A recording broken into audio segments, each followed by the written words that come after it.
this fade to black, and the thought of the wasted dreams of a nation down on its knees. Is it already over?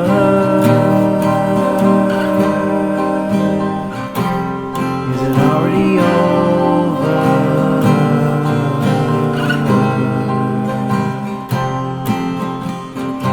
Get your tickets to the circus show.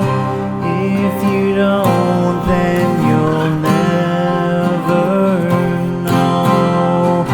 Take a stand while you have the time. Drown your fear and keep hope alive. Be the change that you want to see. Be the wrench inside the machine.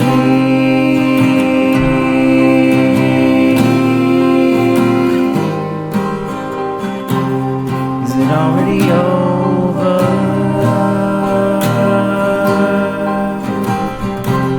Is it already over?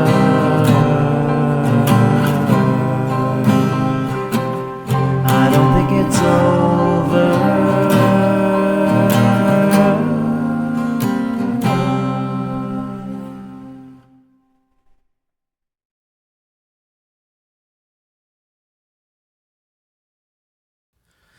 All right, good evening, everybody. Welcome to this special Sunday night live stream. It is August the 31st, and this is a, well, I'm going to play the intro because I didn't get to play it before, so you're going to let me play this because I think it's cool, and we had some trouble getting online, so I'm just going to go ahead and play it. Hang on, Antonio.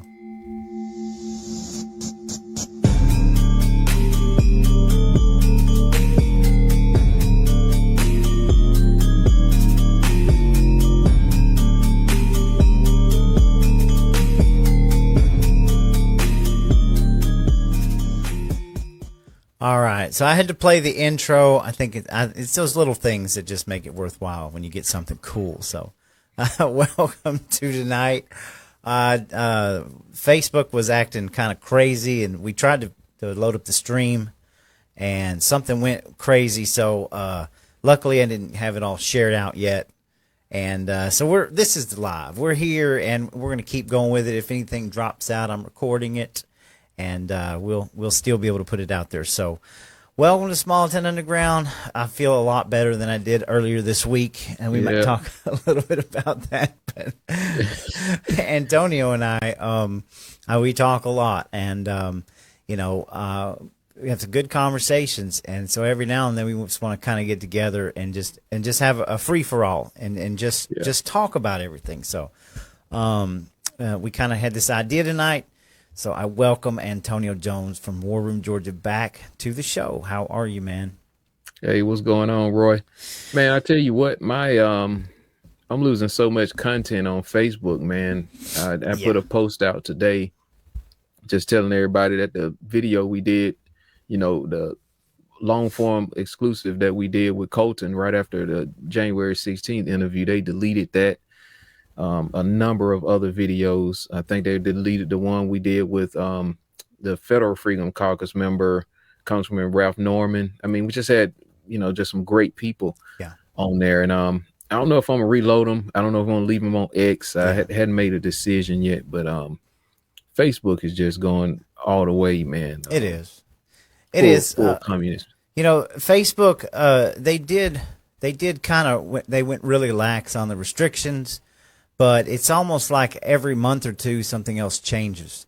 And I know that they had started a policy, I think back in July, where, every 30 days, if you did a live stream, it was going to be deleted after 30 days. You have the option to download it. So this is one reason why that we upload videos to YouTube and Rumble so we can keep our library of stuff.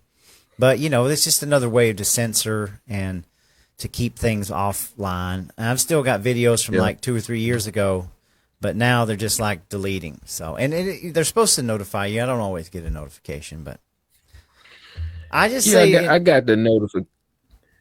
I got the notification, but I was thinking more in terms of, man, they would just kind of start at a certain point. It's like they going back in time, I see. deleting videos. Okay. So that's kind of what really threw me off. I knew when I got the notification, I thought maybe they was just going to start at that point. If you stream a video out, then we going to delete that in 30 days. Right. But it seemed like, we up for losing all of our content, Well, and it's like, what drive this thing sometimes when people, just like tonight, we on live together and you sent out Small Town Underground, people reshare the link like all over the place. And it's like, it's very hard to get people to go back, find a link and reshare it. That's really, and that might be what it's just designed to do, Roy, is just kind of break the continuity. Sure. Of, things that you're working on, things that I'm working on, trying to help get the word out. For the Patriot movement. Of course. I mean, they're it's going to be sort of an incremental censorship.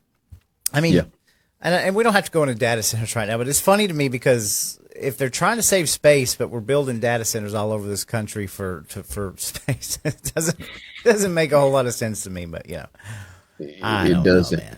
But they even, well, I don't know if they would be able to get the bandwidth. Right. You remember how Napster was set up? Yeah. To where, you had information in bits all over the place. And there's a number of other file sharing technologies to where all of the computers just kind of become a part of the network. Yes. I guess that would be more so they can't control it more so that way. And that's probably why they shut down the Napster. And I got it. As far as people's rights and their music and stuff like that. But this is like different. Yes. If somebody wants to sign that agreement, like when we make the content that we're doing, you make what I'm making for War Room Georgia, that's our material, and if we want to check off to say, hey, this is royalty free, kind of like Alex Jones does. Right. Then, that should be a secondary option. But I guess that they're not trying to make it easy for us. And that's the issue. No, they're never going to try. They're never going to make it easy on us, man. No, I totally agree. I mean, look, you and me both, we've been doing this for a while. We're still, we don't make our monetary, like our financial money off of all this stuff. So I think enjoy it while you can, because I mean, dear Lord, what are we going to get? A window, even if we continue to have a Republican, president, conservative president, the technology's still going to be able to put all this stuff under one roof, and then artificial intelligence, they'll be able to do what they want. So, I mean, think about it now. We might as well enjoy this time that we can get on here and talk without having to look over our shoulder. I mean, it's just the way things are, man. But, 100%. So guys, if you're watching this right now, make sure you continue to share the content. Follow Small Town Underground, War Room Georgia, on Rumble and all the different, don't just, I know we got, pretty much, I don't want to call it a cult following, because people, we're independent thinkers or whatever, but I think people get the idea. It means people really support what you're doing, what I'm doing, and, trying to help with the freedom movement. Make sure you follow all the different platforms that Small Town is on and that War Room is on, because, just like we just saying with the Facebook, I mean, these guys come in and pull the plug, and we want you guys to be able to continue to get the information, send us stuff, and we disseminate it, and keep us in a position to help everybody become the force multipliers for what we're trying to do. Yeah, man. Absolutely. I got a website. I'm selling T-shirts. You should check it out. All that money, or whatever money, goes to Small Town Underground. And like I said, it's, when I first started, it was like every time I turned around, I had to watch myself, everything that I talked about. And up until this year. And it's like I've enjoyed the freedom. And, of course, I wasn't even covering the things I'm covering now. So it's nice to have it. But, again, I don't think it's going to last forever. I mean, we're going to ride this thing out as long as we can, I think, and hope for the best, really. But I told you this week I got a little, I don't know if it was a weather change or what, but it We get into this funk, Yeah. when you're out here doing this and you start questioning why are we doing this? Like am I not enjoying life? I mean, I'm not saying I'm not, but why am I not back doing something else and just forgetting about all this clown show and Yep. and While we occupying our time, we could be splitting off with our. yeah. I honestly just, I thought about just saying, Roy, let's just this first part of the show, just come in and say, hey, why are we even doing this? Mm-hmm. Because I wake up sometimes and I ask myself that question, and I kind of not really go back and forth with my wife, but I tell her, she encouraged me, supports what I'm doing here and everything like that, but when we really start to quantify this thing, but I always go back to what I already know, and then what you remind me of too, Roy. We're in divine providence right now. Even there's some stuff that Trump is doing or has done, or might do more things that we don't 100% agree with. But that's why we believe in equal accountability, and that's why the First Amendment is so important. And we all got to remind each other that we don't control an outcome. So we really don't have a pressure point on us, even though we can get disappointed. We'll be disappointed some more, before the end of time at the results of some things. But we have a responsibility. And me and you, we talked at length about this either yesterday. I think it was yesterday. You were saying, hey, we have an obligation to go out here and find the truth. And not only that, spread it. And on some levels to spread the gospel is too. Right. You kind of went even deeper than the surface yesterday, and you was talking about the Christianity element, for believers. It was like, here we are. This is our responsibility, and it's a burden, but at the same time, it would be more of a burden. I speak for myself. If I didn't wake up and think about doing this or actually doing it, and like, what would I do tomorrow if I quit War Room or said, you know what, Roy, I don't want to deal with this no more. I don't want to talk politics no more. I'm just going to sit on the back, do barbecues, and, being both of us have music interests. You're a musician, you write music, sing, and all kinds of things. I do some of this, I do the same thing. But would I really be happy with that? And I already know the answer to that is no. So we just got to continue to fight on right now. Yeah, I agree with you. When I first started doing this, I kind of thought that, I would start this and then somebody would kind of come along and just roll with it, and that I would just kind of fade out. And it's not. It's doing the opposite. So I guess it's a little scary because it feels like there's more that rests on your shoulders, and there's more things that I want to make sure that I know the truth, or that I don't just get up here and spout off a bunch of stuff, that we try to look at things objectively. So it's interesting times to be alive when we're watching all these things play out. And, I wouldn't consider either one of us a cheerleader for anything. So, it's hard when you see things that really concern you, or that you really get emotional about, and trying to keep that level head, try not to get too emotional, just try to keep it on the truth, keep it there where we can all figure this out. Because when we talk about that, like, if we know more than the average person about what's going on, it is kind of our obligation to explain it and to teach it and educate it, and then while we educate ourselves. And right. I think that's what we strive for. So at least right. I hope so anyway. Well, one thing, I don't know if you had this a part of the show tonight, but I did see where Trump backed off of the 600,000 Chinese students. And, that's one thing. I believe when Trump has the right information, he makes the right choice, over 90% of the time. Yeah. And so I was happy about that. There's other things that we gotta just kind of stay on top of to try to bust through the firewall to make sure that he has a chance to get the message. Well, X is a powerful tool. You get news literally like as quickly as within minutes of something happening. So on that particular story, I started seeing all these posts about it, about exactly what he said. I saw the clip of what he said.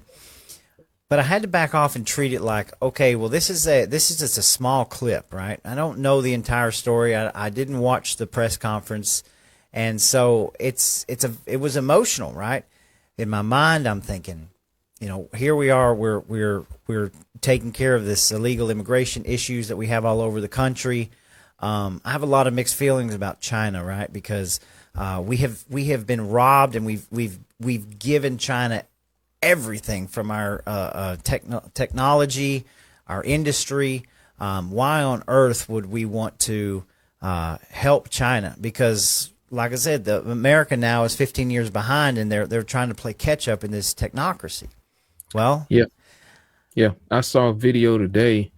Speaking of catching up, Alex Jones played a video, and this was actually like 5 years ago. I don't know if you saw it, but it was just showing how the technocracy and the technology and the information state, or whatever you want to call it, the tyranny being played out on their people. They had, like, I guess at the airport and in malls, they would have these big screens up on, like, jumbotron screens, and they had people on there, I guess, that they were considered enemies of the state, or who had low social credit scores. Mm-hmm.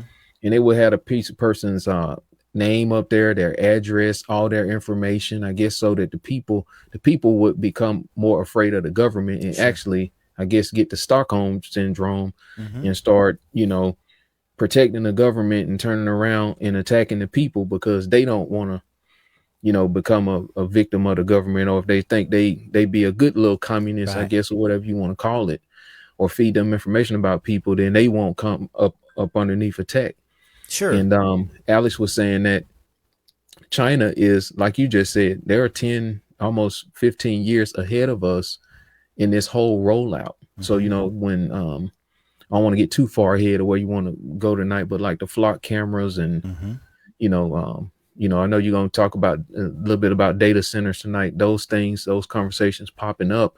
We already have 156 data centers here in Georgia. I learned from listening to one of the broadcasts that you did, maybe about a week and some change ago. And this stuff is already rolling out.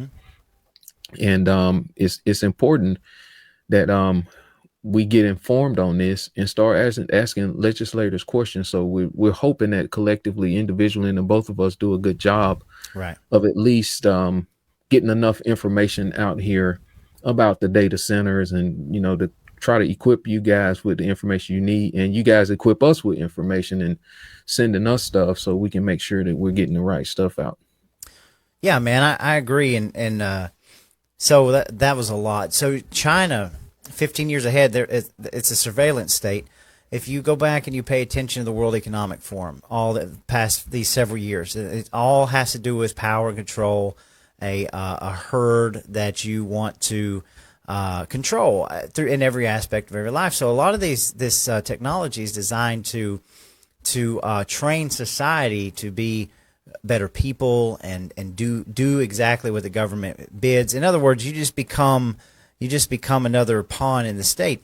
You can look at our culture, our society, what we've done to ourselves, the sicknesses that are in our society. We've spent the last several decades like kind of denigrating our society to the point where we are now, instead of educating and using food and water in the right ways, and the morals and values, and we've destroyed the family.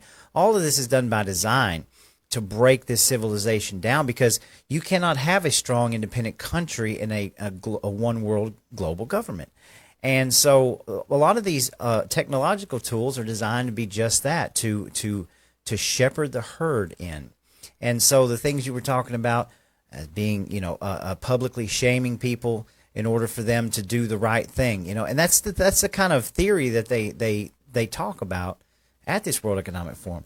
Why couldn't we get back to God, morals, family, like communities, culture, right? And it's hard to do that when we live in a capitalist society, or any society that's based on profits, right? And I'm not saying it's a bad thing, but right now we honor profits before people.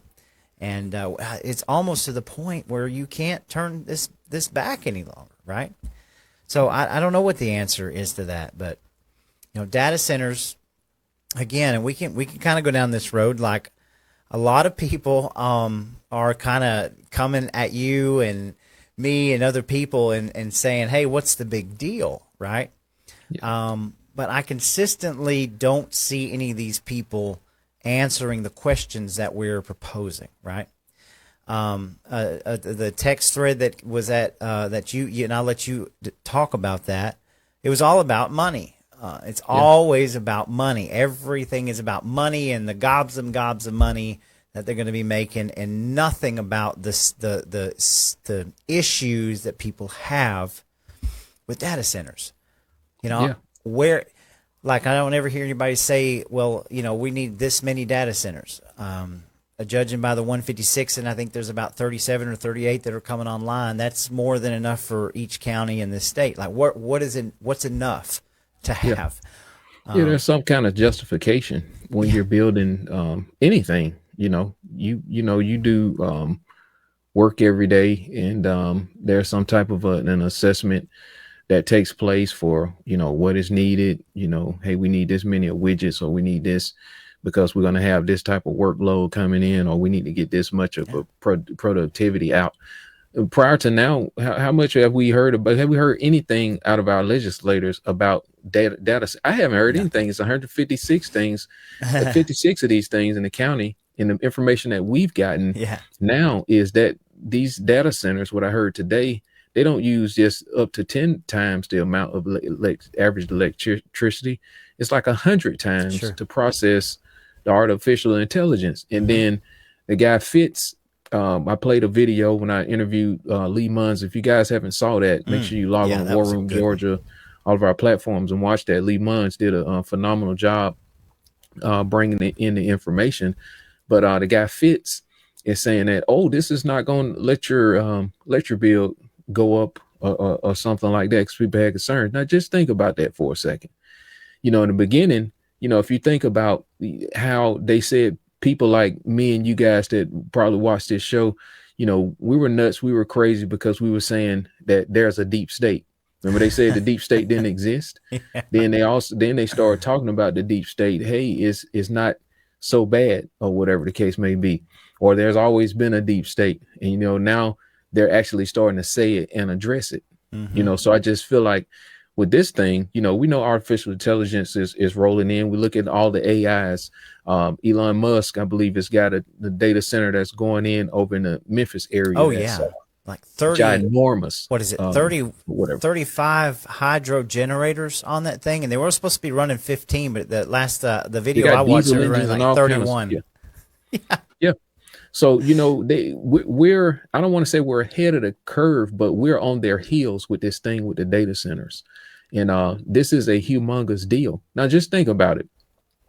They've been decommissioning a lot of the nuclear power plants. There's several different ways we can get electricity. I'm not saying nuclear is the only way, but just think about it. China has been building like one or two or how many coal plants a month, like starting and finishing construction, and we've been decommissioning coal plants. Now all of a sudden they're going to come back to us and say, oh, well, we're low on power. They're going to start prioritizing these machines, and it's just strictly my theory right now. And saying, well, your water company or whatever critical infrastructure, in the state of Georgia is now using the AI, and it's on all of these 156. Oh, we need 256 now. Well, guess what? They're not going to prioritize the citizens, in my view, or your water or electricity. You're going to be last in line because it's going to be a national security issue or a critical infrastructure issue, and not going to be able to take a shower or something at a certain time. This is already happening in different states, so this part is not theory. Well, think about this. You look at like Lake Lanier, several of the lakes around Atlanta area. How many times every year do you hear about the lakes drop, especially if we have like weather problems? Like this year, I think we had great weather, a lot of rain, but we were constantly worried about our water tables. We looked at the Hyundai plant in South Georgia that it was supposed to take upwards of like 13 to 15 feet down to the natural water table. All of these things, and you have these data centers going everywhere. Do you think that that we'll be able to do a podcast and use this electricity with our lights and our cameras, and whenever they're starving for money? I don't think so. Just like you said, they're going to come for the people first, because artificial intelligence is, I guess, more important, right? And not to mention my little theory, like it almost this is what it feels like to me. They're putting all these data centers in all these strategic locations. They use that word. I don't use that word. Doesn't it feel like they're building like some sort of a hive mind? I mean, seriously, like some sort of web or matrix of, I mean, like that's. Oh yeah, just think about this, right? I was looking at, at first I had pulled up some pictures of like data centers, and it shows inside. It looks like the Matrix movie. It's got all these racks of servers and everything. Yes. And I thought about it. I pulled up like a motherboard. Like if you guys have ever seen like a motherboard from the old school computer, and I'm just looking at it. If you look at that thing and just imagine that as like a city with all these different things or whatever in it, I honestly feel in my heart of hearts that that's the mind frame of thinking, because you got to think about this. Their perspective is different than ours. Like we're actually in the maze, like traveling, making lefts and rights. They look at everything from like a bird's eye view looking down. So they're probably saying, okay, well, we can put this 15-minute city here in this county over here.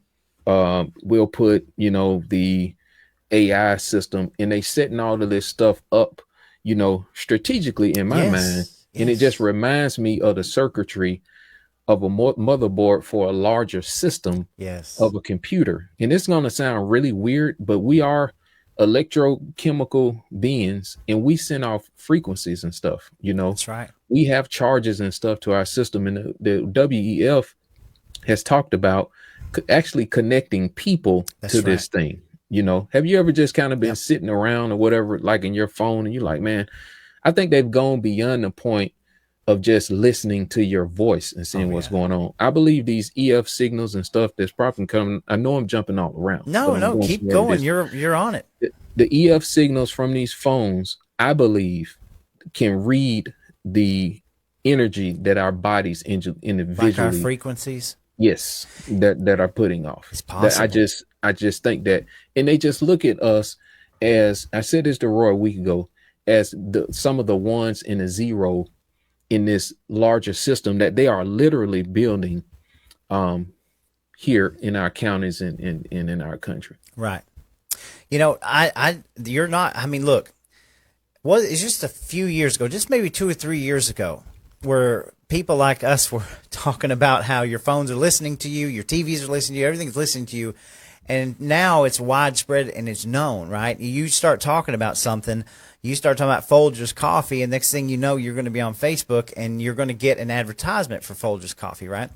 Now, let me give you another example one step further, because my daughter wanted us all to watch this show. It's called Attack on Titan. It's one of them anime shows, very well known. And so we've been watching this, okay? For the last few days, they're short little episodes. I've not said the word Attack on Titan, myself. But when you talk about your phone listening to you, so, we're watching these shows, and, the phone's right there laying on the coffee table next to it. Well, now, every time I open my phone, it doesn't really even matter what app it is either. That's the crazy part about it. I could be in like a meme app or Facebook or somewhere else. And guess what advertisements now I'm getting? Guess what kind of memes that I'm getting? It's Attack on Titan, okay? Another example, my wife works at a bank. There's a lot of Latino people that work there, and they bank there, all right? So after a couple weeks of being there and her phone's laying on the counter, now she gets all these commercials now that are in Spanish, So, I mean, that's not conspiracy theory. That is a fact now. We know that these are extensions of our body. They're listening to every word we're saying. Even when we're just sitting in our car or singing music, they're listening to us. So a lot of these conspiracies have turned out to be factual. What you brought up, 15-minute cities, I believe that all of this stuff is connected, right? If you really, really think about it. 15-minute cities corralling people in this place where they really, Yep. I'm not saying can't leave, but don't leave, and everything's there at their fingertips. We are electricity. All right, our bodies are electricity. They've always talked about harnessing the power of humans, right? That's what the Matrix was based off of. Nothing more than a battery. We all know that 5G is for stronger connectivity. They call it the Internet of Things, right? Where your stove and your refrigerator talk. Well, how do we know that we're not going to be used as a human walking Wi-Fi? I mean, all this Yeah. stuff's connected. It is. So And in the Matrix, if I'm not mistaken, they made the movie, and they showed where how they had to use the system to actually load the program into the person, which I believe that that's the polar opposite now. Right now it is, because yes, we are actually training the AI. Okay, We but I are don't the know why we're program. doing that. The population is becoming like a blank slate. So what's going to happen is later they're already programming people in the way that they want to. They're formatting their brains to just become, really, in my opinion, subservient to the actual literal and figurative system. right, 100%.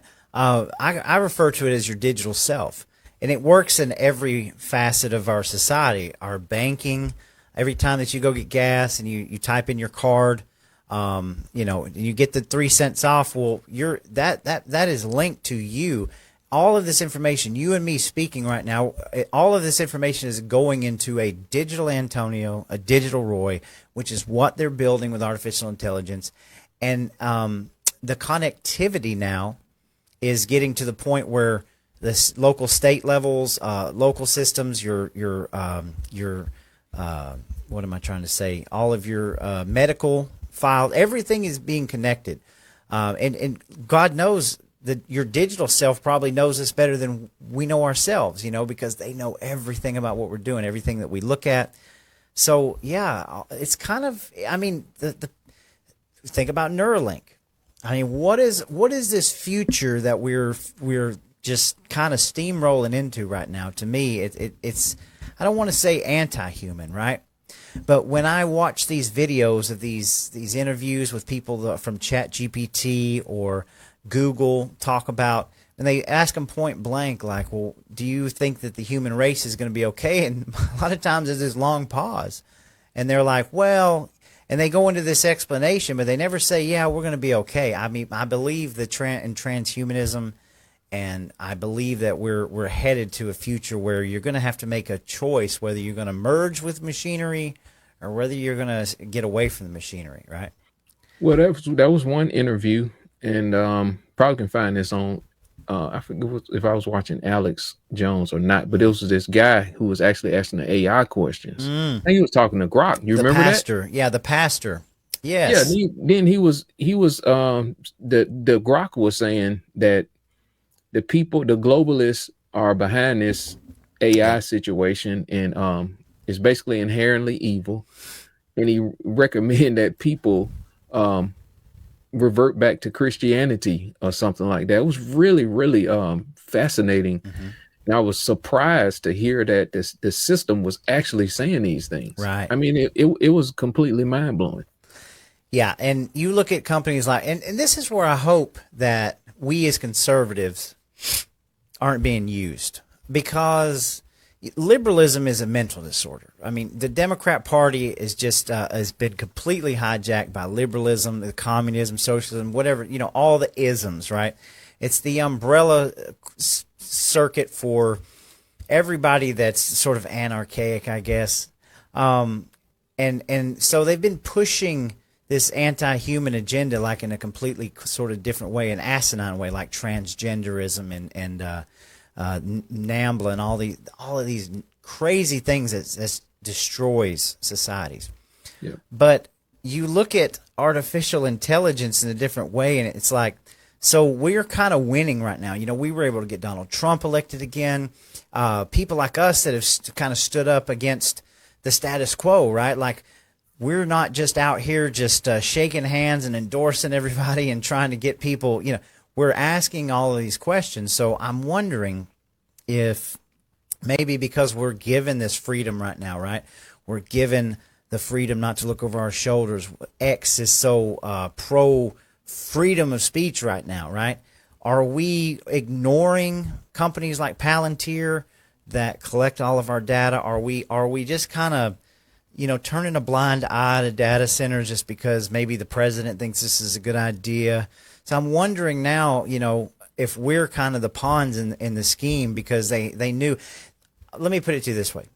COVID-19, I can't remember the number of it, but there was, a lot of us stood up and said, heck no, right? We're not taking the shots. We don't believe, and we fought through that stuff. A lot of us really, really fought through that stuff, and here we are today. I'm wondering even if that's not connected to this, Antonio, to where was that just a big test to see just how many people would stand up or how much opposition that you would have to like the next chapter, right? Because I'm wondering if they had to flip the script on this. It's like, man, there's still way too many people out here who are not going to just go along with this. So we've got to give them something. We've got to give them some freedom. We got to make them think that they're doing good. Mm-hmm.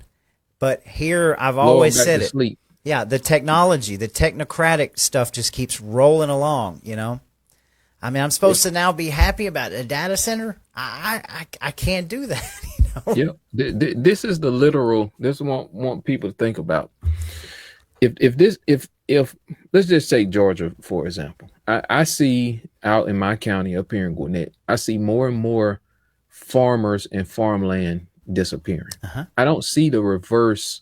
I see the reverse. I see more data center talk and stuff like that, and more consolidation of area in these different farm areas be, in my opinion, like landlocked, because once people move on them, living on them, you can't get them off. Right. You know what I'm saying? No. So I see the infrastructure being set up to actually feed the data system rather than feed human beings. Now, just think about it. Even a business model right now, Roy. Business is about finding out what the need is, trying to supply that, and being the first man there to say, hey, it's a lot of people. Just think about, we had 20 million or we've got 55 million people. We probably had over 10 million people come here plus during the Biden administration. Mm-hmm. Now, I think they need to go, right? I think we need to pack them up. Hey, they need to be deported.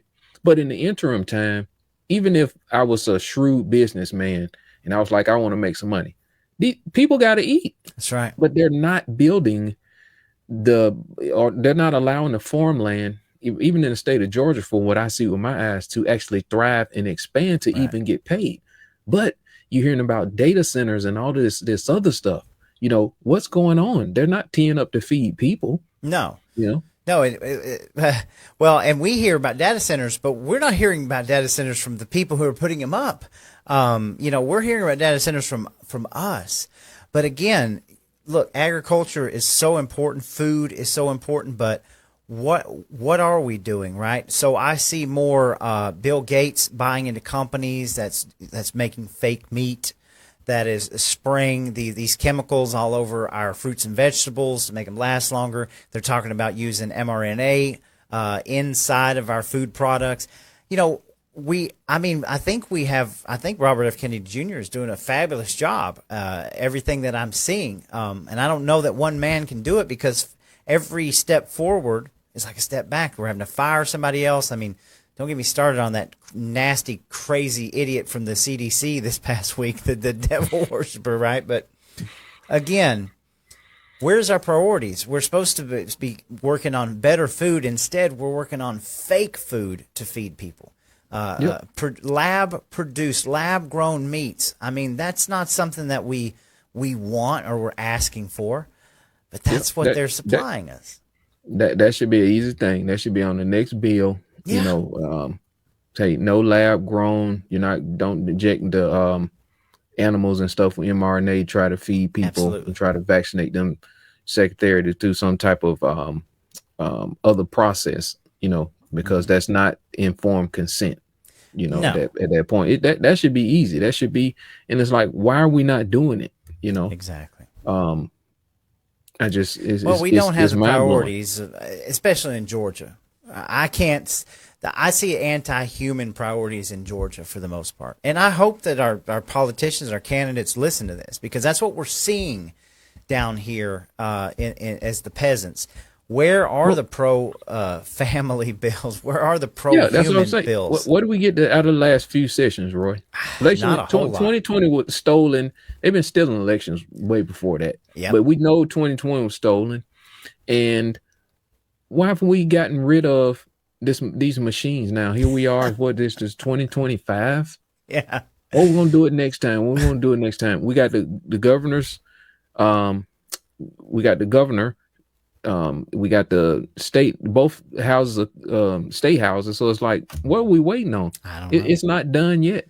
Well, they had a blue ribbon committee to try to figure it out. They couldn't figure the problem out. So they went around the state trying to ask everybody what they thought the problem was.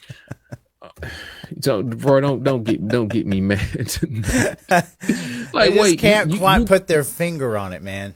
I know, but I've heard you say this like 4 or 5 times. Within 30 minutes, you could fill people up in a room who know what the problems are and who has all solutions. Let's look at what happened at the state convention, right? With paper ballot situation. Salmon Field, Georgians for Truth had over 100 people. They had trained for a process. Everybody knew about Trump's executive order, paper ballots. That's what we've been fighting for in the state of Georgia. Many people before I even came online had been fighting for this thing. And we turn around and we vote on clickers, and we still haven't got election integrity done yet. There is no excuse for that. Nah. Zero.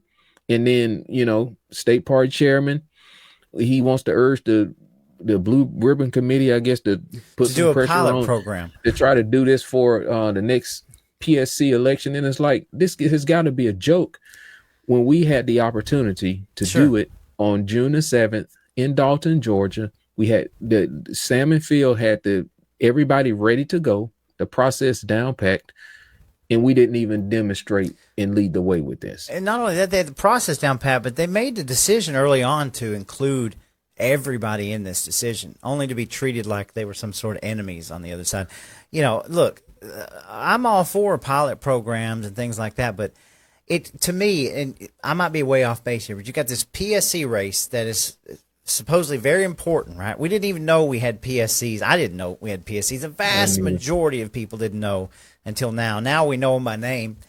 But here we are, and not being able to use paper ballots as we intended, right? And remind you that we were told the convention, even if they would use paper ballots, they had their own system, which we never saw that, right? We never saw their paper ballots. We never even heard of what they were going to do for paper ballots, right?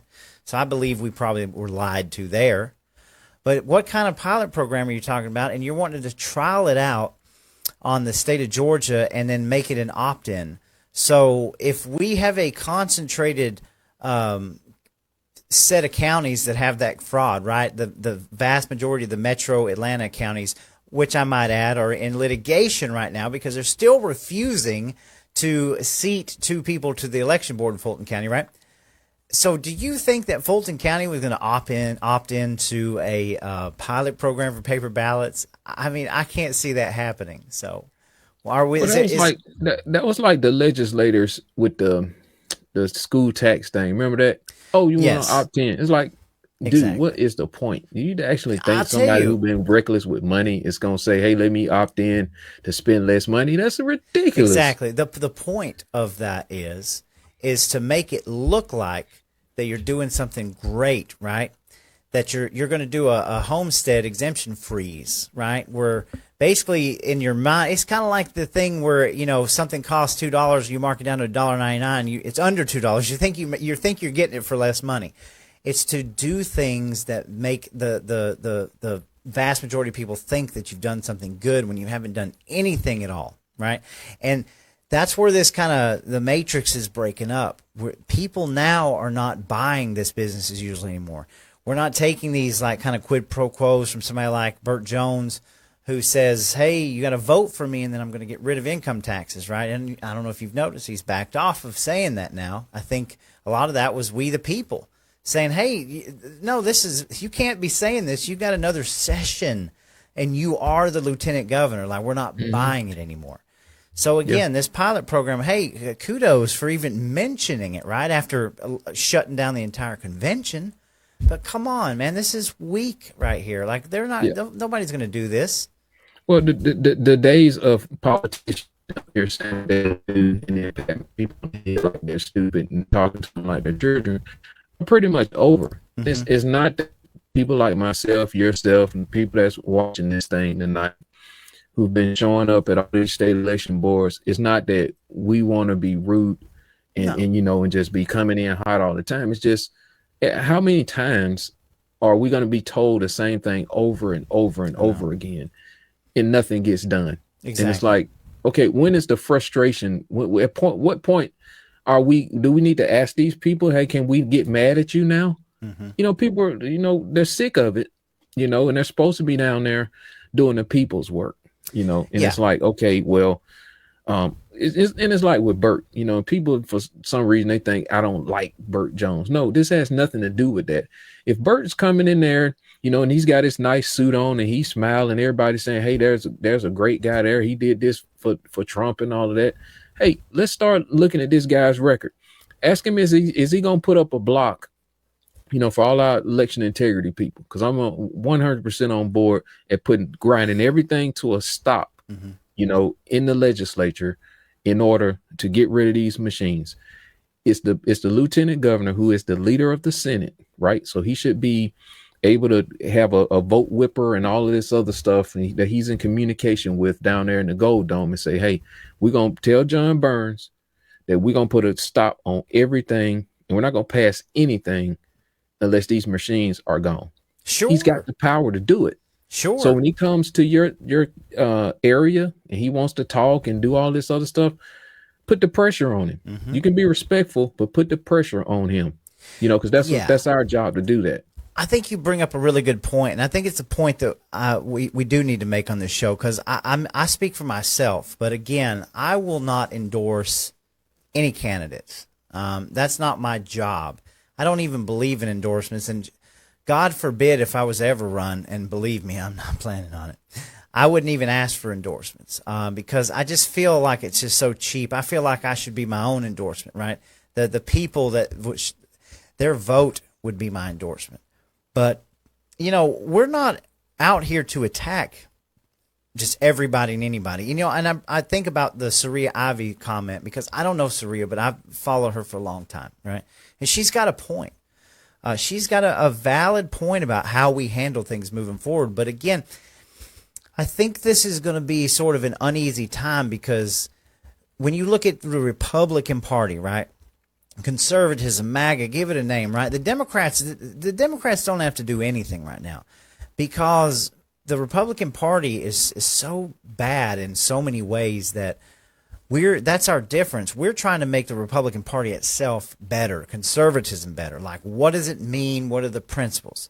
And so when you talk about the Republican Party, it's like, well, we got to win, right? We got to win. Don't worry about anything. Just vote red. And here you go, let's bring the PSCs up.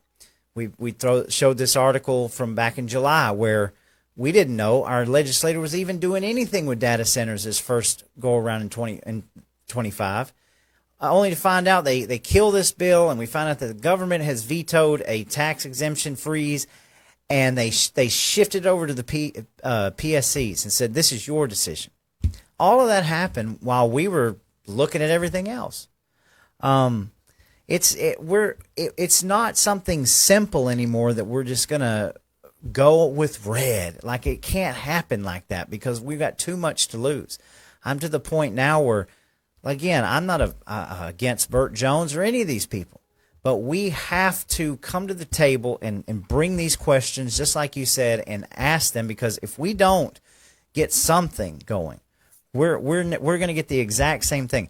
Burt Jones, in one of his breakout campaign speech, said, personally, I believe we pass way too many bills anyway. We ought to be doing away with bills, right?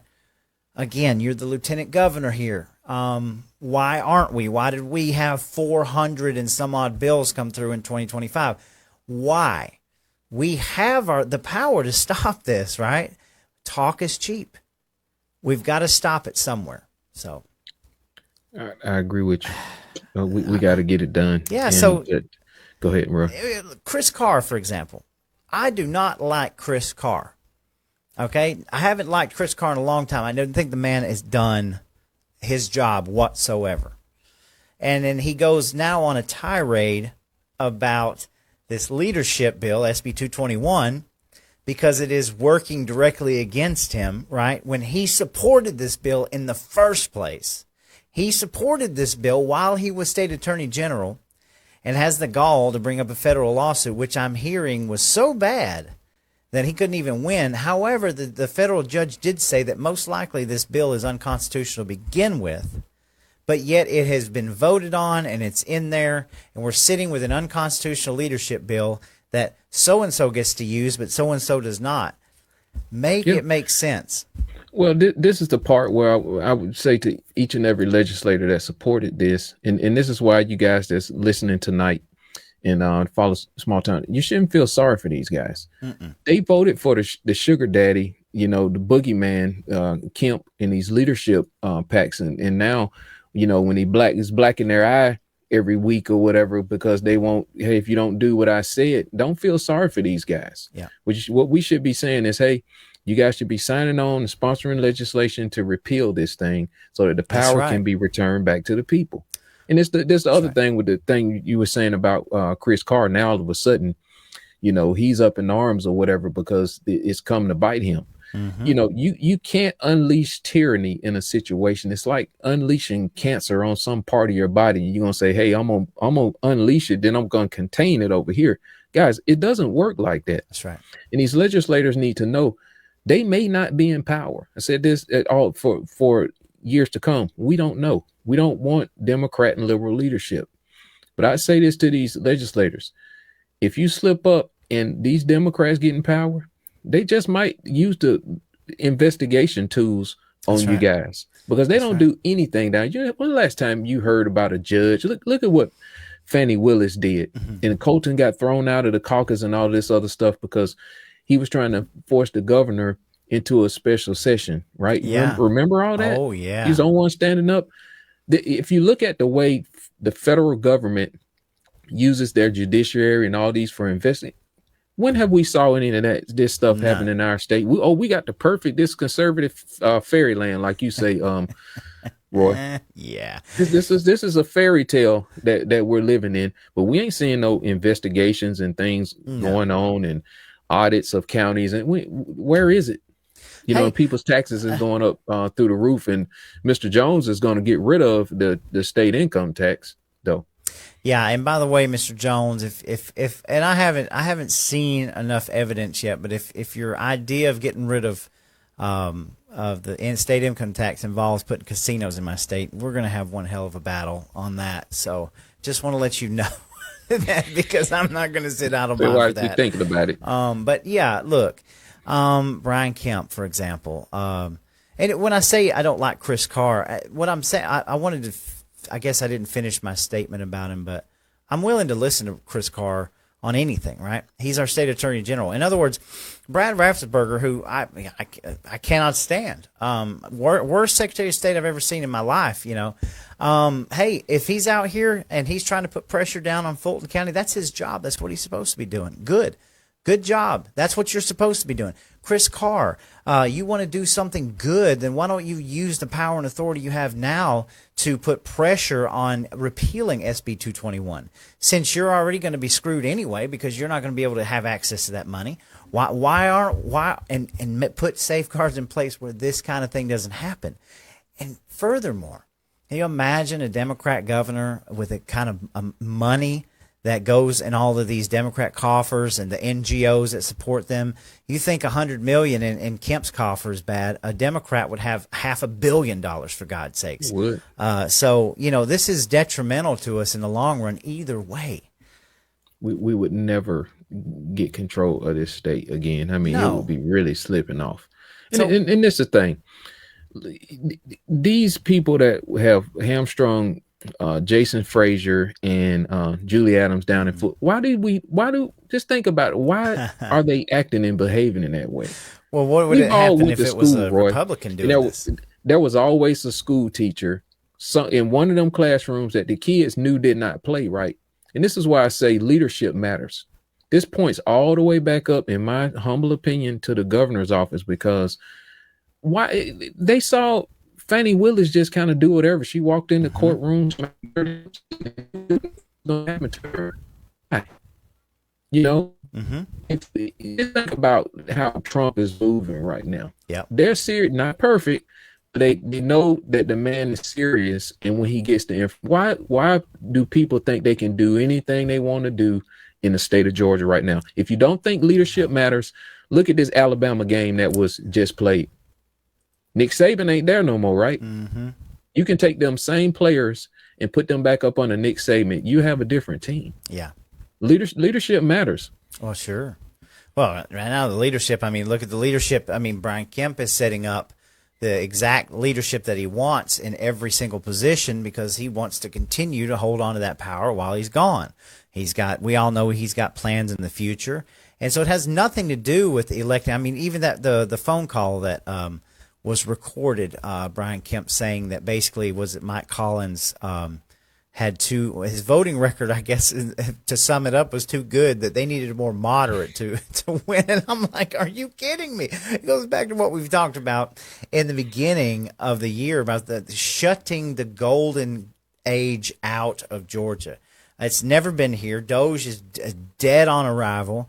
Horrible legislative session, a horrible convention. It's like, why do we not have the Republicans standing up and being bold and brave right now and saying, we're going to do this and we're going to do it right now? And they got all the support in the world, yet Stacey Abrams still walking around after, $2 billion from an NGO. Fannie Willis is still a district attorney, and Fulton County is still defying the judgment on them and blocking these people.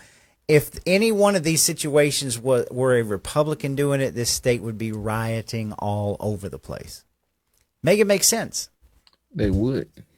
I mean, we see this stuff, you know. But you know why nobody takes the Republicans serious? We're not serious. The only thing Republicans are serious about is maintaining their power inside of their club and the uniparty establishment. Yeah, you know what else I've heard? I can't verify this, but I've heard from 2 or 3 different sources that in actuality the Republicans like to be on the losing end of things. You know why?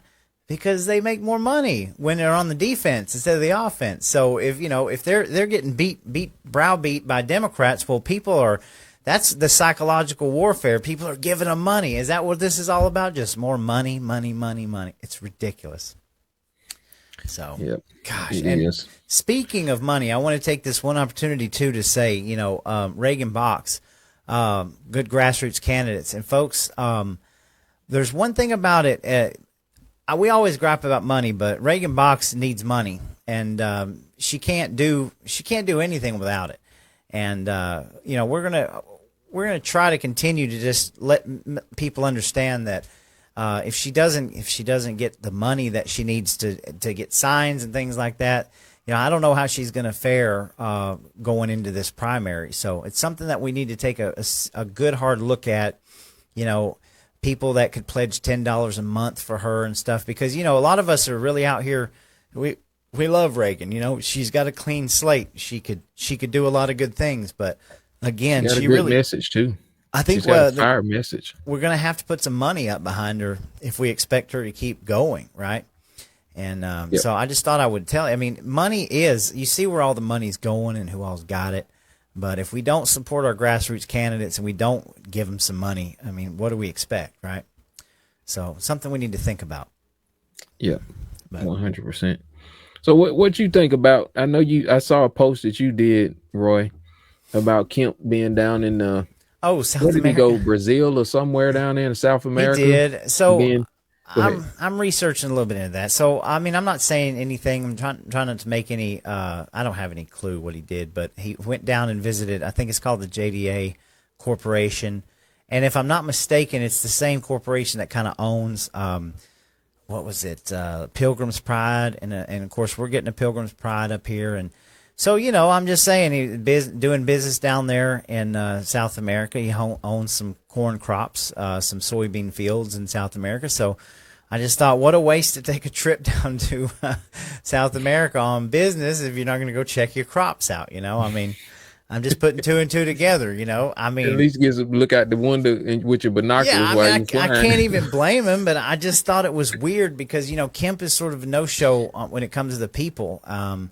It's big on corporations, but again, I just decided to Google. I was like, well, where, if I'm not mistaken, his corn crops and fields are in Colombia. And so I Googled it and I was like, where is Brazil in accordance to Colombia? And it's like, oh, they share a border. And I'm like, well, how convenient, So I mean, it's just stuff you can see. And the funny thing is I got it from an Axios article when I was researching something else. And this Axios article comes up, and it was a hit piece on Brian Kemp, of course. And it just lays out all of his investments and things like that. And I was just like, I wouldn't have even known that a couple weeks ago had I not read that article. And I was like, oh, well, he owns crops in South America. That's interesting. And then, I don't know, would we say that's providence maybe?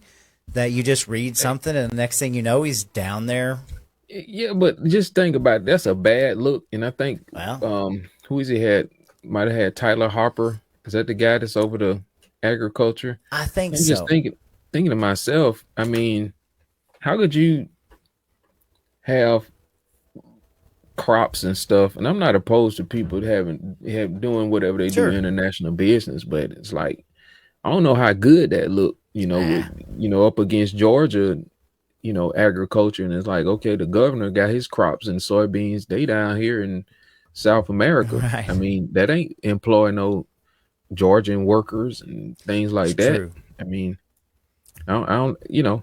Yeah, maybe we should, and this is the funny thing. I'm open. I would like to meet Tyler Harper and talk to him a little bit and just have him, maybe he can shed some light on our agriculture. Maybe we're looking at this stuff wrong, right? I would like some answers. What does he think? Where does he think agriculture is headed in this state? Because what I see, it's headed for the dumpster. I mean, Man, I see cattle gates being torn down and getting apartments built. So I mean, maybe I'm off too. I mean, I'd like to know too, honestly. Yeah, we've got. I mean, where are our priorities in this state? Like, to me, it's clear. This is my opinion, and it's clear. It's run like a corporation. Even, I mean, the GOP's run like a corporation. We know this. Everything is run like a corporation now.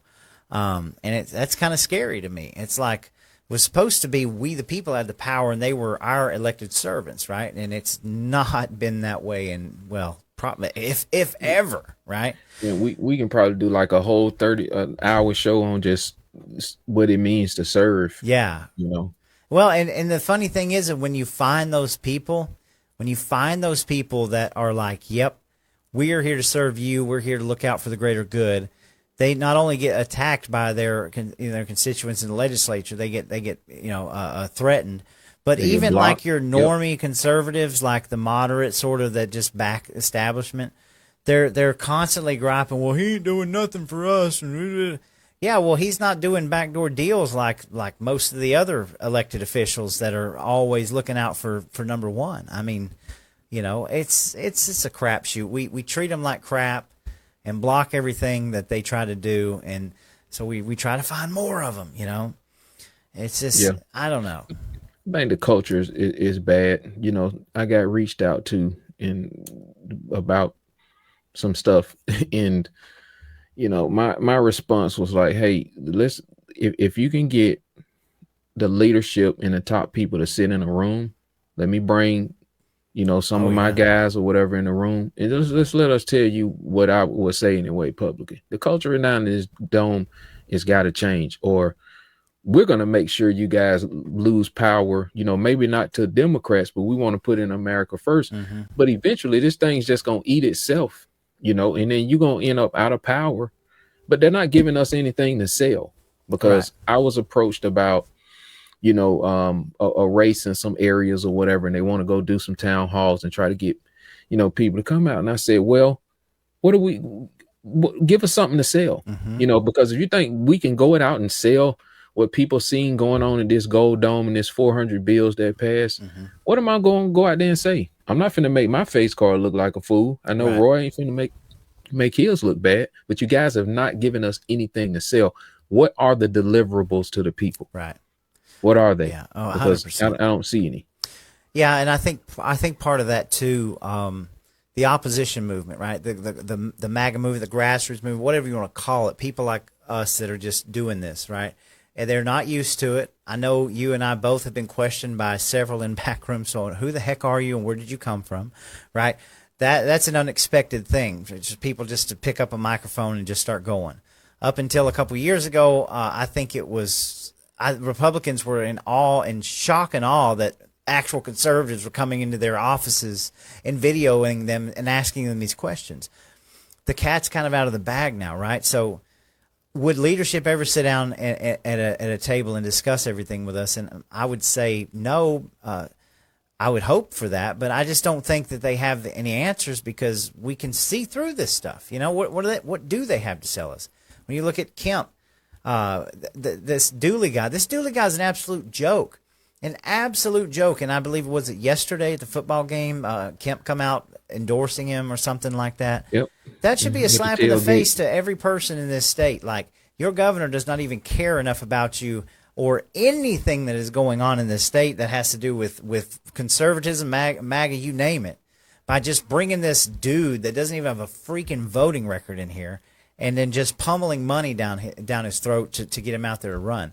It's an obvious quid pro quo. There are friends. There's a paper trail behind these.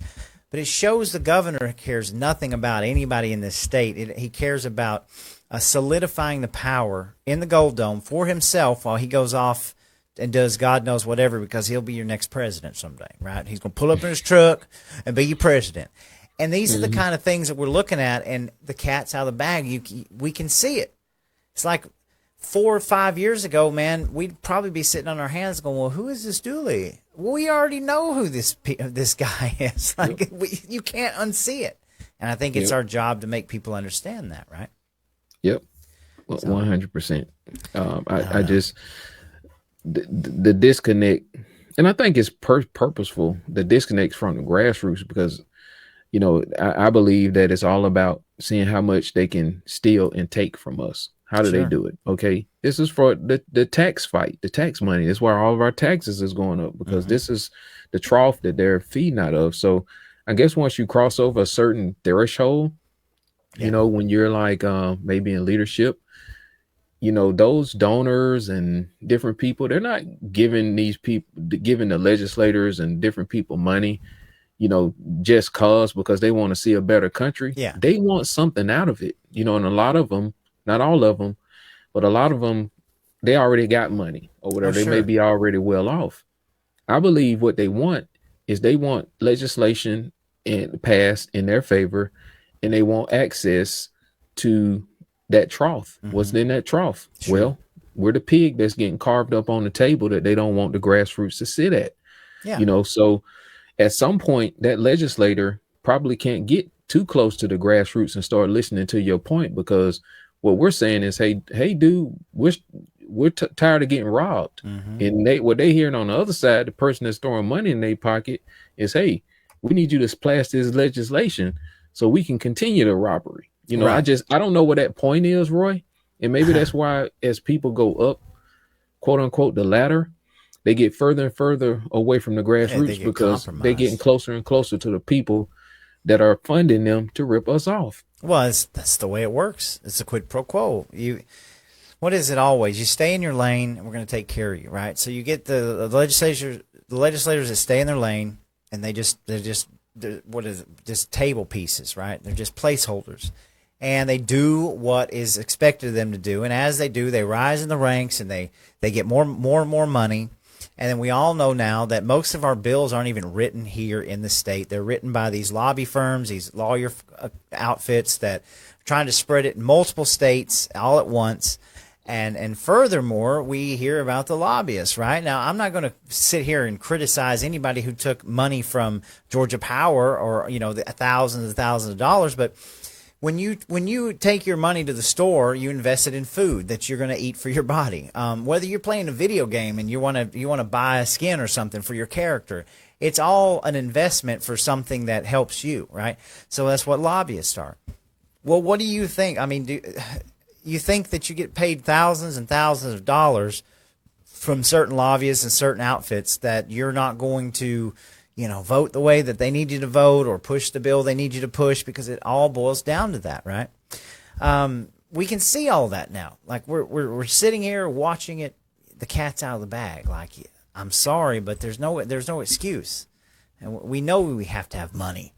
But my God, when you've got the gambling lobby and the power lobby and all of these people, the gun lobbies that put on, the NGOs that put in all this money, and then we the people are sitting out here twiddling our thumbs, that's a lot of power over somebody to have. So, Yeah. And that's why the process is purposely broken. Yeah. Because none of that is supposed to be happening like that. It's not. We're not voting for this person to represent ABC Corporation. That's right. We're voted for that person to protect us from ABC Corporation. Yeah. And look, Roy, I said this to you privately. If people can make money and it's legal and the people not get sold out, hey, I'm cool with it. As long as they're not stealing from me and you. Yeah. As long as they're not breaking the law. If they get a deal and they go get work for this, go and end up work for whoever when they leave, I ain't got a problem with all that. Yeah. Don't rip me off. Don't rip you off. Right. You get these politicians that trade in stocks, and then every other week it's somebody else who betted for a company or got insider trading, the same thing that they put Martha Stewart in prison for. But it's still legal. I mean, they haven't changed the law. They haven't outlawed where you go into Congress, you have to pause your portfolio. Well, in the grand scheme of things, let's look at it. If you're not willing to change that law, then can you blame any of these people to do it? Yep. And it makes us all sick. But again, where's the law in this? Why haven't we changed the law? They don't want to. So it happens on both sides. But yeah, I don't know, man. We gotta it's a dumpster fire still, but there's some potential out here. But the bottom line is the cat's out of the bag. We're not buying it any longer, right? People are starting to wake up and realize that everything's kind of a lie. Everything is neatly knitted into this little tight knit group of things, and I guess we're the ones chipping away at it. So be it. Oh yeah, it's cute corruption. Yeah. And it's going to be interesting each year, right? We learn more and more about how things work, right? We learn more about how the sessions work and how the politicians work, and we've went through some of these blue ribbons now. We're seeing it. It's going to be very interesting to watch these candidates and how they run and what they say, because the times of those empty campaign promises are kind of over now. Everything that they say is going to be held against them, like a Miranda right now. They are. One person that, well, it's a few people, but one person in particular does a fabulous job at taking the camera out, filming and asking questions is Lisa Adams. She does a great job. And I want to encourage other people. Yeah. When these politicians, come to your county or wherever you may meet them at, respectfully film them. Ask them questions. That's Ask them questions you want to know the answers to, and put it out. Put it on. Send it to Roy or put it on your page. Share it with us so we can see what's going on. Man, citizen journalism. One of the strongest people I've ever seen. One of the people that gave me the most, boost. It was Stacey Doran. She is not afraid to stand up to anybody and ask them questions. And that's what we need more of. Lisa does the same way. We've got so many people that film locally in their counties. Absolutely. So, all right. So we're a little bit past an hour. Are you ready to do some comments? Oh yeah, we can do some comments. Sweet. All right. Let me know if I'm just going to go through here. We got some comments. All right. Another 23, she says going to be, or he or she says going to be a great show. We appreciate it. Lisa Pierce, hey friends, and might I add that we still got developments with the Frost. I believe that Brant Frost I guess he gave up his position and over the chair of the Coweta party, but he got voted to be on the district committees or something. So he's gonna be somewhere in the mix. When I say merry-go-round, it's like I'm gonna get out of here and then I'm gonna come over here, and I think it's a mess down there. Still, I mean, it's ongoing. It's just a mess. No, we might have to do a show on that as that keeps developing. But I think the people are just trying to do everything they can to clean things up down there, and it just keeps on like a, what are them things, a whack-a-mole? That you try to whack. This just happens up here. So. It just the corruption, man. Yeah, it just, and that's all money. How can you have that much hubris? But that should let the people know how bold people are with what they do. I mean, it don't get no worse. $140 million Ponzi scheme, right here. People that we've known, been in a room with, and claim Christianity and went after Christians and stuff. I mean, it don't get no lower than that. But we were vindicated. Yeah, and the truth always comes out. Amen to that. Truth always come out. Yeah, it's a mess down there. You know, I don't think this Frost thing is going to go away, and you know, God knows what else is going to come up. But again, you know, I feel for him. It's a bad situation all around. So, Christina Benjamin is with us tonight. Thank you for being here. She says, "Wow, are they giving you a reason for deleting your content, Antonio?" So, what you were talking about earlier, you're not even getting. Oh yeah.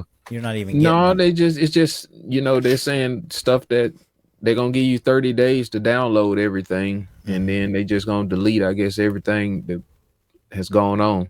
Yeah. Which is horrible. But, you know, that's what we get with this communist Facebook, man. Ain't that the truth? I guess we got to do some type of a transition, Roy. I know I'm going to work on it. And I'm still going to stream to Facebook.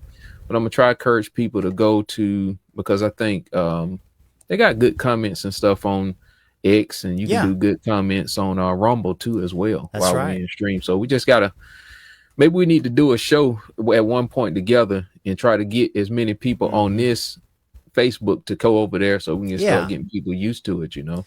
Yeah, I mean, I'm the same way. I'm so used to YouTube and the algorithms and stuff, and when I come over to Rumble, it's always like their interface is just different, you know? But again, Rumble's the one platform that won't give you any trouble at all. And I mean, X isn't giving us any trouble either. And X is growing, you know. But again, I think Facebook will never, ever be able to be that free. They're always going to be doing something. I mean, it's every 2 or 3 months we have to deal with some kind of change to the infrastructure where we have to go in and manually do, you know, it's a nightmare. It's a miracle that we're doing as well as we are on Facebook. I know. So, all right, Beth Pierce is there. She's waving. Thanks for that, Beth. Shashi 1954 watching on Rumble. Thank you for watching. We want more people on Rumble. Always. Rumble's great. So, Barbie Luke says, "I just love you guys in War Room Georgia." So, well, thank you for that. We appreciate it. Yep. Thank you. Christina says, okay, she's responding. Let's see. Charles Stoker, worldwide protests to stop genocide on Gaza. Millions take to the streets.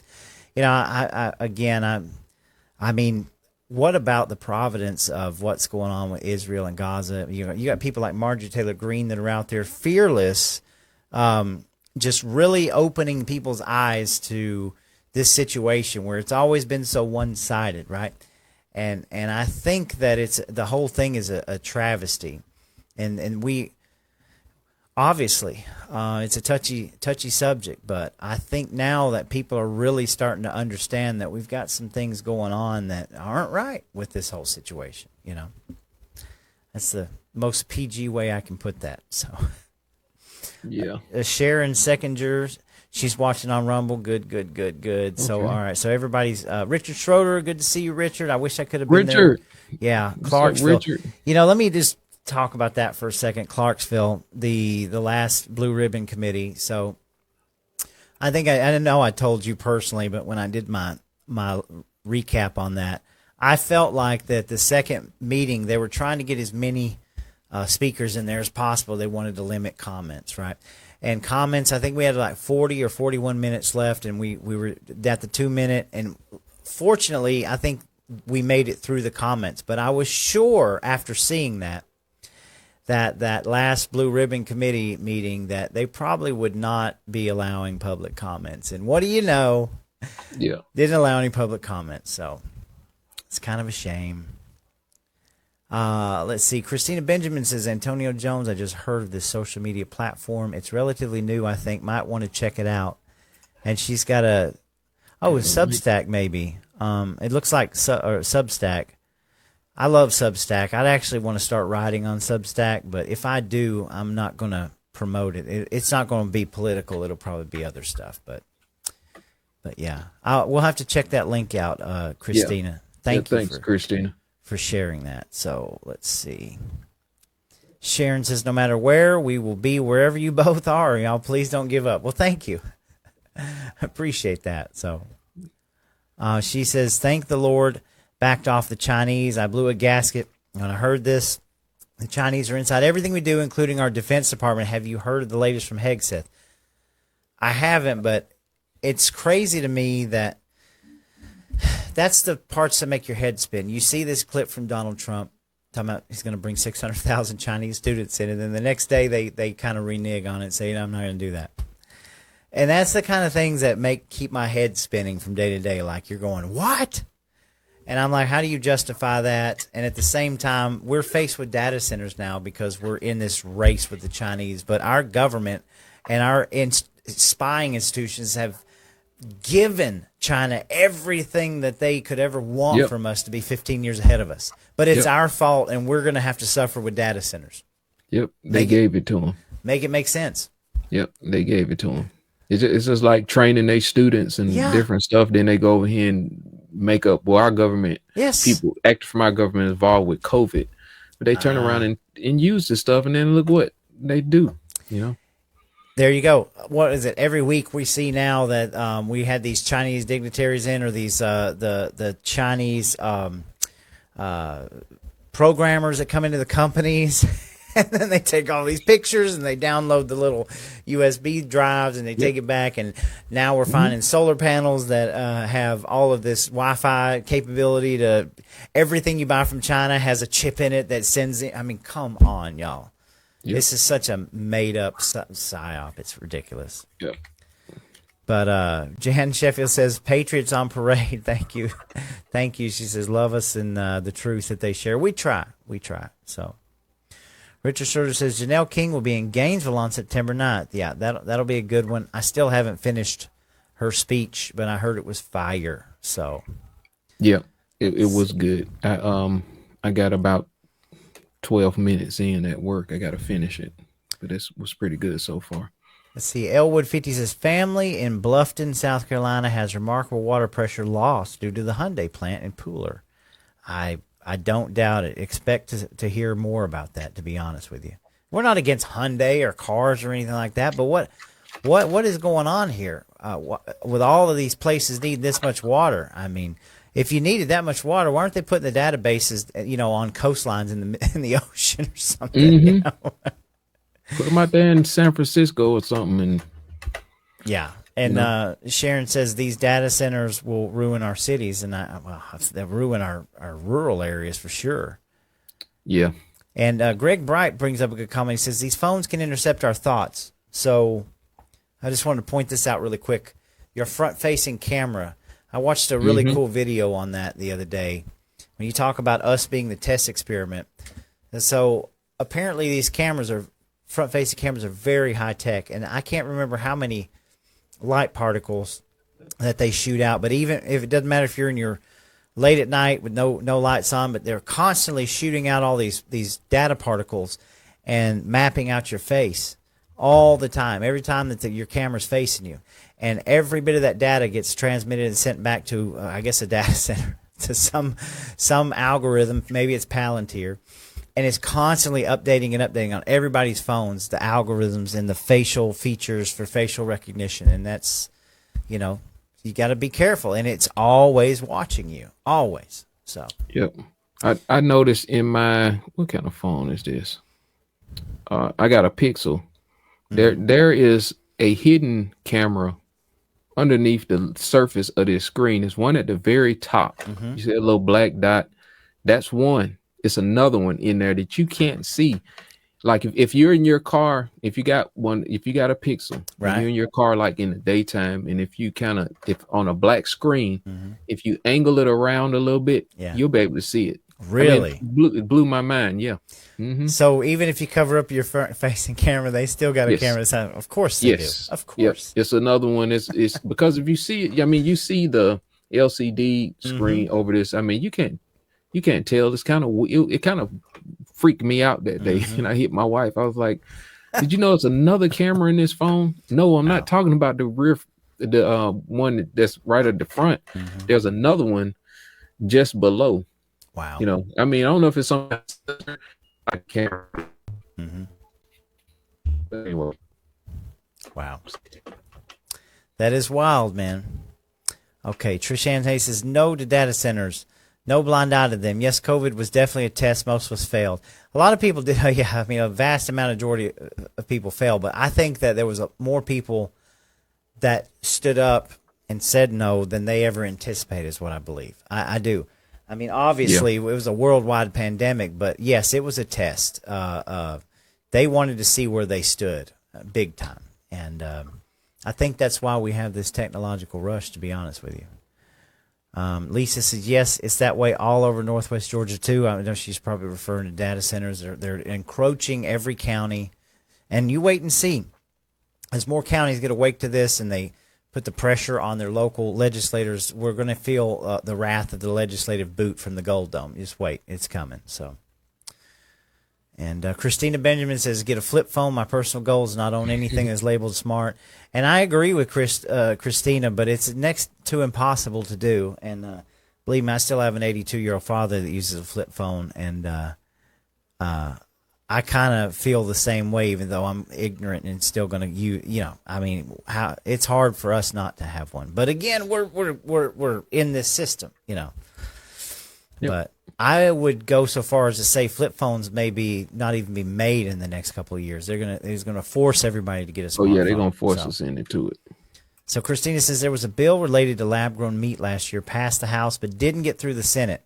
Christina, I'm glad you posted the link, but we also, these are the kind of things that we, the people, need to keep our eyes on and make dang sure that they don't make it anywhere in this next session, because I'm telling you, this is the last session for Kemp. He may be coming for blood. So, yeah. And Lisa says, how about SB 241 that Kemp signed into law in 2025, which legalized human composting as an alternative to burial or cremation? So, yeah, that's a whole nother rabbit hole we need to go down one of these days. Trish Ann Hayes says, as long as the politicians have the power, these reps could care less about us peasants. So. Well, we're trying to change it, but she said, like when Kemp raised the gas taxes, then suspended them, and we are supposed to praise him for it. Well, yeah, it's amazing too when you learn just how much of your each gallon of gas, how much taxes go to so many different things too. So yeah, it's like what 37 cents of every dollar is taxed on that. That's pretty wild. Let's see here. And she says, and Burt Jones is going to push sports betting, gambling. Real big question I have. That's a good question. It's a good question that we do need to ask him, because we need to get him on record. Like, is this a possibility? This would be the trade-off. I've heard for years that that Burt Jones would be ushering in this kind of stuff. So we need to be asking him. We need to be asking him these questions, not in an attacking way. Just say, hey, what are your thoughts on gambling casinos? Where you at with this? Like, what do you see in the future, right? So Christina says, and with the PSC, Republicans are claiming Dem candidates for PSC will raise our rates, make us like California, bring in Green New Deal. But who has raised our taxes all this time and under a Republican-led legislature and governor passed HB 206 last year, which was a bill with Green New Deal provisions? That is a great comment. And again, I did not even know what a PSC was until a couple months ago. Provision. My bad. That is a great comment. Uh-oh. Can you hear me? I don't know what just happened. Yep. But anyway, again, that's a good question, because, like, guys, who's been the PSC? Like, where are we at with all this? Like, now that the PSC is on our radar, we need to be asking those questions to them and know that they're on our radar. So, yeah, that's a great comment, Christina. Beth Pierce says, if we want to rid the state of lukewarm Rhino Republicans, it will only happen when we close the primary so we elect our candidates. That's another That's another thing we need to be pushing. We need to be pushing that in the next legislative session. We need a bill to close the freaking primaries. That's another form of election fraud. It's open primaries. So I'm with you on that. Let's see here. You go down. Lisa says, "Run, worthless burger, run." Okay, so there's a link in the comments, guys, for Reagan Box. I want everybody to go to that link and donate to her. If you want her to stay running, if you want her to stay full of steam, you know, she's going to have money, and the grassroots are going to have to do everything we can and get her some money. I plan on going and donating to Reagan because I like to see the grassroots out there. I like to see her. I don't like seeing her excluded from everything. So, you know, we need to pick it up.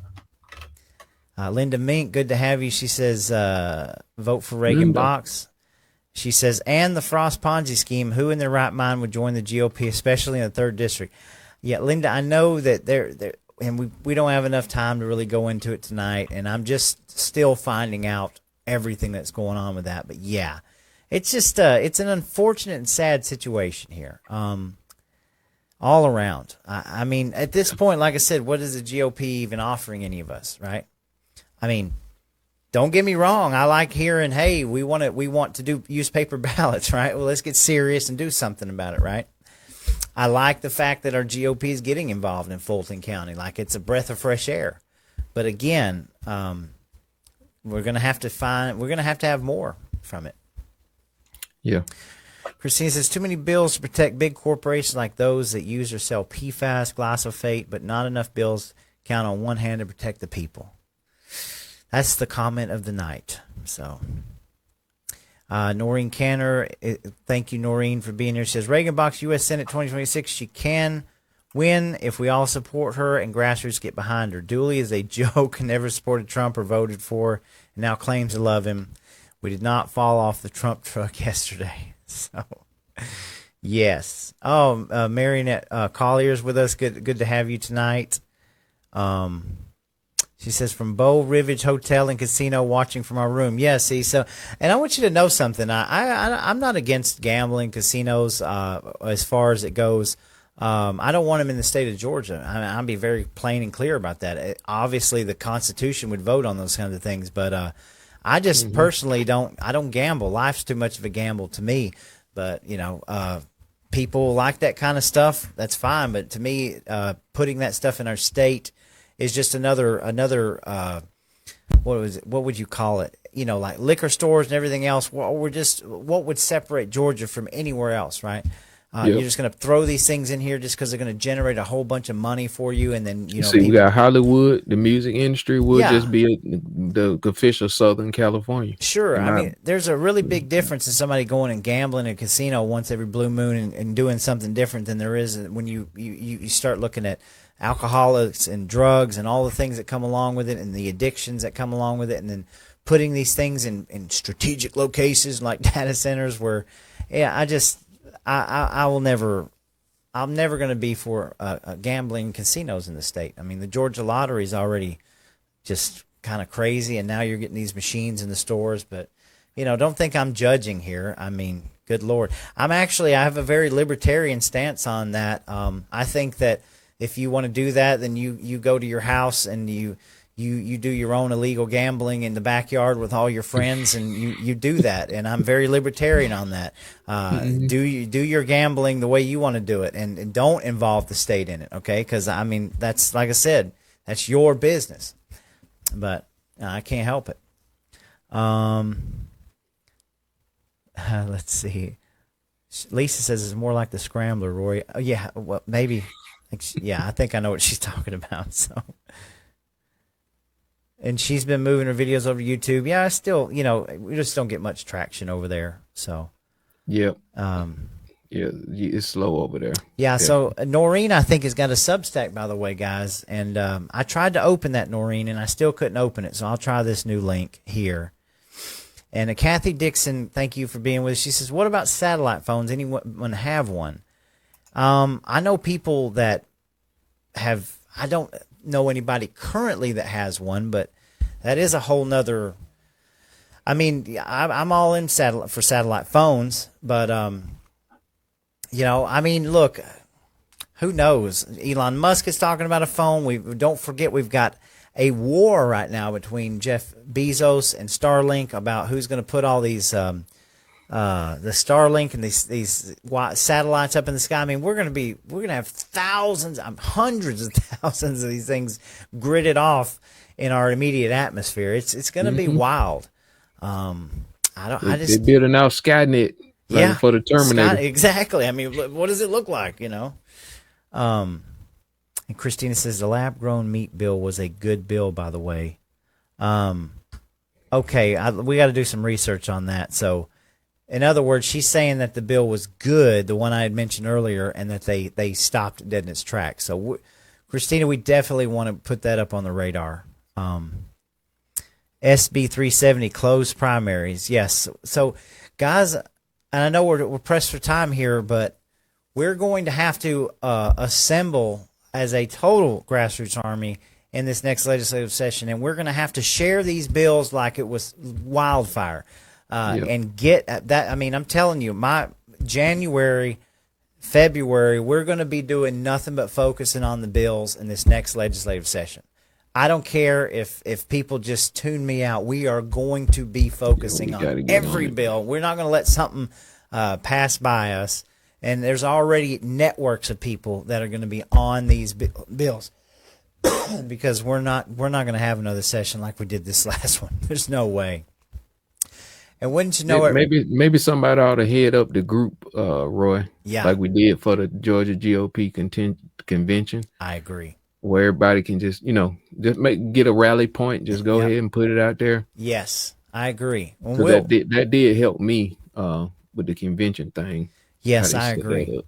We definitely need to do that. So you guys that are smarter out there, we need to be thinking about that coming up, what we're going to do to be on top of these bills, right? And here is Reagan Box herself, U.S. Senate 2026. It just takes people standing in principle. If people just realize that their small donations matter. If 10,000 people did $10 a month, that would be 1.2 million. We can fight the political machine, but people have to try. So, Reagan, I agree with you, and we're trying to push people to your links and help you get out there. I'm going to donate to you as well, and because I like to see you get up there. I wonder if we can get 10 people to go ahead and pledge tonight. That would be awesome. Awesome. And, I personally go ahead and do 10 a month. I will too. I'm going to sign it up. So that's 2. Can we get 8 more people that's on the stream tonight? Yeah. Can we get her that believes in her message? I pledge the same. $10 a month. I'm going to give to Reagan Box so that we can help her. If we can get 8 more people, that will make just that off pledge. Tonight's stream, and we'll just continue trying to help her get more. Yeah, and we will. And again, that's what it's going to take. And you look at the war chest that Kemp has, and all of this money that's been given to everybody else from lobbyists. Well, it's time that we give some money to Reagan, right? I totally agree. Yeah. So, and the last comment here: SB 9 is a horrible bill passed in March. With the election coming up, we all need to read it. So, absolutely. But yeah, okay. Oof, yeah. So, Antonio, I'm giving you the last word, and we're going to get off of here, man. Well, I just want to encourage everyone tonight to continue fighting and doing what you're doing, showing up, going to your local and county commission meetings. Again, another great example, and there are plenty more out. If you guys are not following Lisa Adams' page, make sure you do that. She knows how to get these phone videos, and she asks the questions, and she's done a great job with that. We need more of that citizen journalism to help out with what me and Roy is doing, and let's keep doing what we got to do. Yeah, I agree. And you can support me now. I've got the smalltownunderground.com that goes to the donation link. It goes to the store if you want to purchase a t-shirt that helps the show. We've got the camp out coming up Saturday, October the 4th. We're going to be bringing a lot more out this week. We got some added speakers and some different things, and some people that give me some good ideas. So can't wait for that. And like I said, again, thank y'all out there for the support. Me and Antonio love doing this, and there's others out there. There's again, there's so many others out there that are doing stuff. I could think of 5 or 6 different people, and then you've got, Hank Sullivan out there with his Substack, and Bill Quinn and the Freedom Caucus, and Georgia Record. So I'm telling you, we got great stuff. Hey, I'm telling you, there's some viral BKP stuff out there that just is worth watching. And as always, we got 2 more. Roy Noreen, she committed $10 a month for Reagan. Linda Minks, yes, she's going to do $10 a month. All right. So that's 4. We need 6 more, guys. Yeah, if we can get it tonight, the people that's listening, to support Reagan, $10 a month to help her with her campaign, so we can fund a good grassroots candidate. It looks like. By the way, this coming Wednesday, I've got a live on War Room. I don't know if you guys saw the post yet. We're gonna have Janelle King, Jason Frazier, Mark Swanson, and Sheriff Mack. Yes. And we can do some call-ins and stuff like that too on Wednesday, guys. Or if you got questions you don't want to call in, just leave them on the pinned post that's on the X or either on Facebook, and we'll make sure we get questions asked to people. Yeah, that show is going to be fire. I don't know what we're doing Wednesday night. I'm still planning it, but we'll be back here Wednesday night. If Reagan or Noreen or anybody that's out here on Shash 1954 said, how do you do that on Rumble? If somebody will go in the Rumble comments and post a link to for Reagan, we might have another one. So we need to try to do that. I'll try to post the link in the comments for you as well on Rumble, so that we can get it out there. So again, guys, like, it takes money. It's $10 a month. That's not a lot to ask for. So if we can get some stuff generated for her, I think that's a great thing, and we should be able to do that. So, all right. Well, guys, I guess that's it for tonight. I appreciate this special live. We really didn't have. We were just gonna talk like we normally talk, so I think we covered a good bit of stuff. But we just bringing out private phone calls live on the air. Yeah, let everybody hear. That's all it is. Yeah, I think we're all sort of collectively in conscious with each other, and we need to get in concert with each other. Right? We need to focus on the priorities. January rocked us. If I'm gonna say this. Antonio and I we've been talking very steady, over a year now, probably longer. But we kind of set out with this plan in January, how we wanted to attack things and where we wanted to go. And all of that was rocked when Colton Moore was assaulted. And it kind of changed the whole trajectory of this year, right? And, of course, then it led up to the convention and everything else. So we got to get super, super focused on this next legislative session, because I say it, the battle is in the legislature. And right now, if you think about it, you've got all these candidates that are in positions that are running for an office. We actually have some grace there. They're going to have to lend their ear to us. They're going to have to listen to us. And we've got to be asking these questions, and we got to be coordinating with each other so that we don't let anything slip through, because they tried to slip a lot of stuff through this last time that some of it we caught. Thank God. Yeah. But that's where the battle's at. So, all right, we're going to get off here. I hope everybody has a wonderful holiday tomorrow, Labor Day. And me and Antonio both will see you guys on Wednesday, all right?